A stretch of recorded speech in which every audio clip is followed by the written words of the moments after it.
Hello.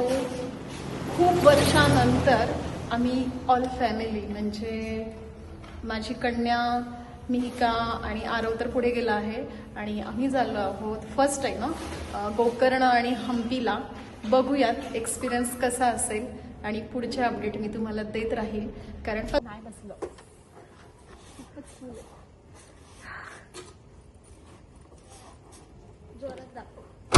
Let's go. Finally आम्ही निघालो आहोत. अरे कुठे जायचंय आपल्याला? कुठे जायचंय?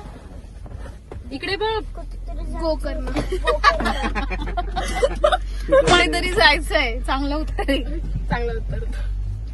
मी दिसतच नाही. ओके. दिसते. फायनली आम्ही निघालो आहोत आणि सकाळपर्यंत पोहोचू. आणि ऑलमोस्ट आम्ही सगळ्यांनी जेवण केलं आहे, त्यामुळे आम्ही हॉटेलमध्ये अजिबात थांबणार नाही. हा नाही थांबणार. आरवचा आधीच प्लॅन होतं कुठे थांबायचं. म्हटलं आमचं सगळ्यांचा प्लॅन होता. आम्ही तिघांनी असं प्लॅन करून ठेवलेलं. जेवण नाही गेले आम्ही कुणीच. नाही, ह्यांना उपाशी ठेवणार आहे रात्रभर, कारण फक्त क्युरियोसिटी असती हॉटेल बस. हे की नाही? थांबणार आहे. खायला आणले. पॉपकॉर्न खायला रात्रभर. पॉपकॉर्न नाही जगणार आहे.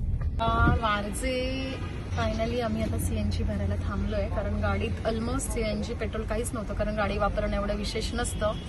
आणि आता आम्ही सीएनजी भरण्यासाठी थांबलो आहे वारजे इथे. थोड्याच वेळात निघू. आरव पुढे बसला आहे आणि आम्ही तिघी जणी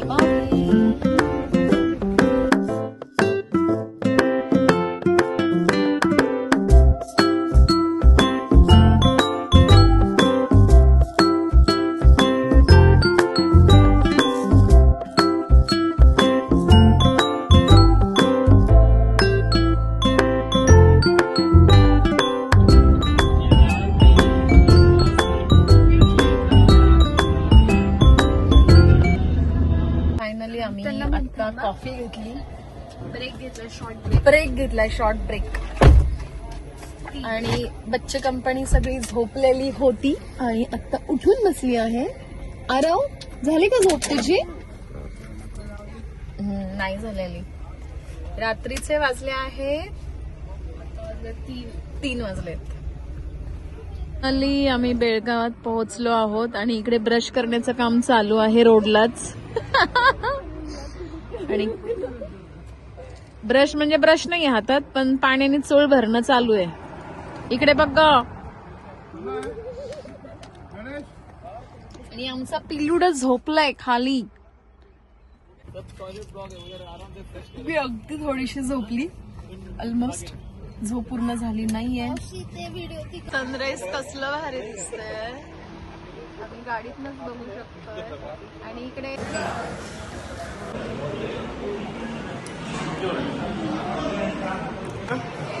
हाय हॅलो. आता खूप सारा ब्रेकफास्ट केला, तेही खास साऊथ इंडियन ब्रेकफास्ट केला. त्यामध्ये आम्ही डोसा खाल्ला मांजन, जी आपल्या इथे टेस्ट मिळत नाही ना, ती इथे टेस्ट मिळाली डोशामध्ये. आणि मेदूवडा तर अगदी भारी होता. आणि खरोखर असं मस्त वाटलं की प्रॉपर साऊथ इंडियन खाल्ल्यासारखं. खूप मस्त टेस्ट होतं. आम्ही आता यांना क्यूजला चाललो आहोत आणि खूप मोठं असं जंगल आहे आणि भरपूर सारा अंधार आहे. तर असं वाटत आहे की संध्याकाळची वेळ झाली. एवढा अंधार दिसत आहे, कारण एवढी उंच झाडी आहेत आणि घनदाट जंगलात आल्यासारखं फील येतोय. भारी वाटत आहे. तर आता लोकेशन आमचं जवळ आलं आहे. आम्ही फायनली कर्नाटकमध्ये याना क्यूज इथे पोहोचलो आहोत. म्हणजे एक गुफा आहे आणि आता एंट्री फी देऊन आम्ही आतमध्ये अलाउड केलं. आणि खूप एक चांगली गोष्ट आहे की इथे पाण्याची बॉटल अलाउड करत नाही आतमध्ये. प्लास्टिक फ्री एरिया आहे. असेच रूल आपल्या पुण्यामध्ये सुद्धा लागू झाले पाहिजे. आपल्या इथे एवढं सगळं सिंहगड फोर्ट आहे, भरपूर सारे खूप चांगली पर्यटन स्थळं आहे, पण तिथे सगळा बाटल्यांचा खच पडलाय. आणि आपल्या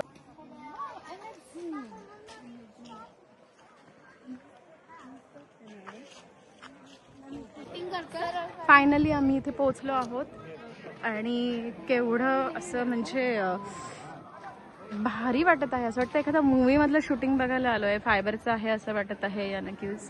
आणि एवढं असं खरंच मूवीचा सेटअपच वाटत आहे, इतकं भारी वाटतंय. तर हे रिअल आहे आणि आता आत मंदिरात गेल्यावर कळेल थोडीशी माहिती. आतमध्ये मोबाईल अलाउड नाही आहे, त्यामुळे आम्ही इथेच थांबत आहोत. फक्त बाहेरचा आपण व्ह्यूज बघूया.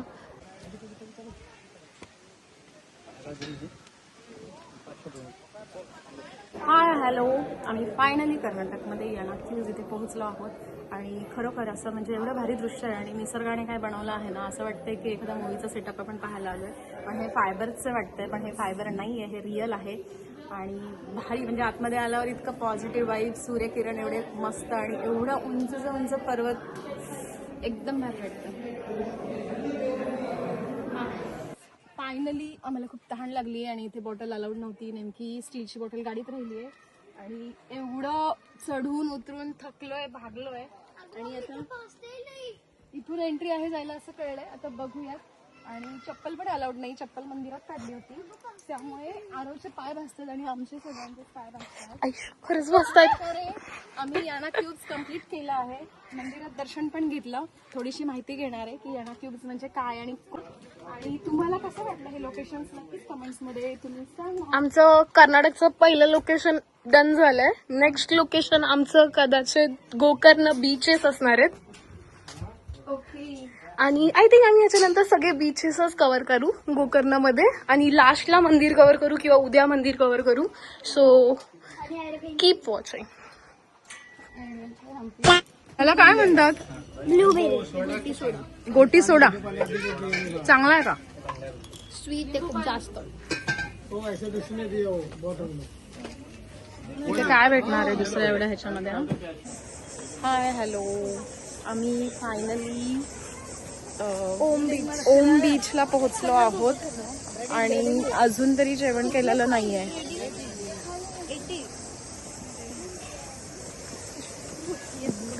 इकडे बघा कसं चाललं आहे सगळ्यांचं, काहीतरी हेअरस्टाईल करणं आणि ते असे छान छान स्टॉल आहे.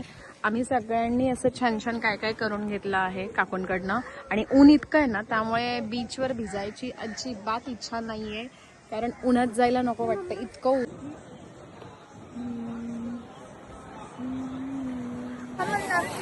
हाय हॅलो, ओम बीचवर पोहोचलो आहोत आणि पाहू शकता स्वच्छ, निखळ आणि सुंदर असा बीच आहे. इकडे बघा मज्जा चालू आहे, सगळ्यांचा एन्जॉय चाललंय. इकडे बघा आरव, निहिका, अस्मिता अँड मी, आम्ही चौघं चालू आहोत एवढ्या लॉंग ट्रिपवरती पहिल्यांदाच.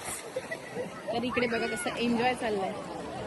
आणि थोडंसं ऊन आहे, पण असो पाण्यामध्ये ऊन असं विशेष नाही वाटत, त्यामुळे आम्ही. काय करताय तुम्ही? काय प्रकार काय हा म्हणून हे काय बंगलो असा थोडा युनिक आहे. युनिक आहे का? अरे हे काय केलेलं आहे तुम्ही? हे का करते? बंगलो असं करतात का? हेल्प कर ना तू पण थोडस. चांगली भाजी, चांगली का टेस्ट? ह्यांना फिश मिळाला आहे आणि 2 दिवसापासून चालू होतं की पापलेट खायचं, पण माझ्या विरोधात खात आहे, त्यामुळे मी काय बोलणार नाही आहे. खाऊन टाका. अजून ऑर्डर करायचं का? प्रॉन्स नाही त्यांच्याकडे. आणि आम्ही खात आहोत मटार पनीरची भाजी आणि व्हेज बिर्याणी. आणि आरव सुद्धा माझ्या ग्रुपमध्ये बरं का. हो ना आरव? अशा प्रकारे आम्हाला गोकर्णमध्ये रूम मिळालेली आहे. आणि हे झालं आहे आदिवासी. पाण्यामध्ये भिजून केसांची अवस्था कशी झाली. हे काढणार होतो आता. तर अशा प्रकारे मस्त रूम्स आहे. इकडे डबल बेड आहे आणि डबल बेड आमच्या आरवला खूप आवडला. हो ना. तर आता जेवण अजिबात चांगलं नव्हतं. आम्ही जिथे ज्या हॉटेलला थांबलो ना, एकदम बेकार आज के लिए फिलहाल इतना ही. आपकी तरह मैं भी मायूस हूँ, लेकिन उम्मीद पर दुनिया कायम है. दिल दुखा है लेकिन टूटा तो